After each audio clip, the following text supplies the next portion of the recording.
ಬೀದರ್ನಲ್ಲಿ ಬಕ್ರೀದ್ ಹಬ್ಬದ ವೇಳೆ ಗಲಾಟೆ ಮಾಡಿದಂತ ಆರೋಪ ಪ್ರಕರಣಕ್ಕೆ ಸಂಬಂಧಪಟ್ಟಂತೆ ಯಾವುದೇ ಕ್ಷಣಗಳಲ್ಲಿ ಬಿಜೆಪಿ ಶಾಸಕ ಶರಣು ಸಲಗಾರಿಗೆ ಬಂಧನದ ಭೀತಿ ಎದುರಾಗ್ತಾ ಇದೆ.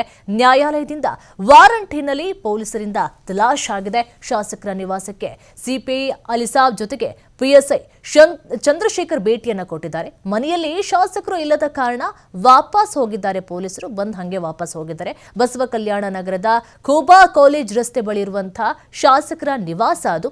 ಕೋರ್ಟ್ ವಿಚಾರಣೆಗೆ ಗೈರು ಹಿನ್ನೆಲೆ ಕೋರ್ಟ್ನಿಂದ ಜಾಮೀನು ರಹಿತ ವಾರಂಟ್ ಸಿಕ್ಕಿದೆ ಅವರಿಗೆ. ಬೆಂಗಳೂರಿನ 42ನೇ ಎಸಿಜೆಎಂ ಕೋರ್ಟ್ನಿಂದ ವಾರಂಟ್ ಸಹ ಜಾರಿಯಾಗಿದೆ. ಅದು 2023ರ ಜುಲೈ 1ರಂದು ಬಕ್ರೀದ್ ಹಬ್ಬದ ವೇಳೆ ಗಲಾಟೆ ಮಾಡಿದಂಥ ಆರೋಪ ಇವರ ಮೇಲೆ ಇದೆ. ಅಕ್ರಮವಾಗಿ ಗೋಹತ್ಯೆ ಮಾಡಿದ್ದಾರೆ ಅಂತ ಹೇಳಿ ಶರಣು ಸಲಗರ ಗಲಾಟೆಯನ್ನ ಮಾಡಿದ್ರು. ಅದು ಮುಸ್ಲಿಂ ಸಮುದಾಯದ ಮನೆಯೊಂದಕ್ಕೆ ಹೋಗಿ ಗಲಾಟೆಯನ್ನ ಮಾಡಲಾಗಿತ್ತು. ಸಾಕ್ಷ್ಯ ವಿಚಾರಣೆಗೆ ಶಾಸಕರು ಗೈರಾಗಿದ್ರಿಂದ ಜಾಮೀನು ರಹಿತ ವಾರಂಟ್ ಈಗ ಜಾರಿಯಾಗಿದೆ. ಶಾಸಕ ಶರಣು ಸಲಗರ್ ಸೇರಿ 9 ಜನರಿಗೆ ಅರೆಸ್ಟ್ ವಾರಂಟ್ ಜಾರಿಯಾಗಿದೆ.